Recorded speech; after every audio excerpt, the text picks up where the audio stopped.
bismillahi rahmaani rahim. Sëriñ Tuubaa xaadallahu llaahu maxtaar lahu mas naa laaj soxna suñuy wax soxna Awa Buso ni ko Awa ndax dal nga, mu tontu ko luy tegtale ni dalagul. sëriñ bi ni ko loo daladi na nga mokkal xasida dik fi nii, ndax ko mokkal ci jibe yonent bi sallallahu taala alayhi wa alihi wa sahbihi wa sallam lay dekkee. ba tey ci xasida yi sëriñ Cheikh Sidiya Baba mas naa wax sëriñ Tuubaa xaadallahu llaahu maxtaar lahu ne ko xam naa wàlli yu yëpp, xam naa nit yàlla yëpp, xam naa yonent yi, ma doon laaj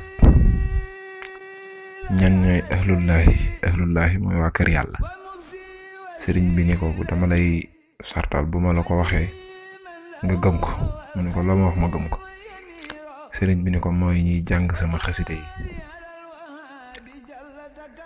ba tey am na ko mas a ñëw ci sëriñ Tuubaa xaadallahu llaahu maxtaar lahu di ko jàmbat ab bekkoor bu amoon ci jamono jooja.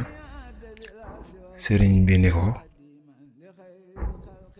ndax yéen a ngi jàng xasida ak Mawaahibu. kooko def tekk. sëriñ bi ni ko bu ci taalibe yépp saxoon dara deetul manki.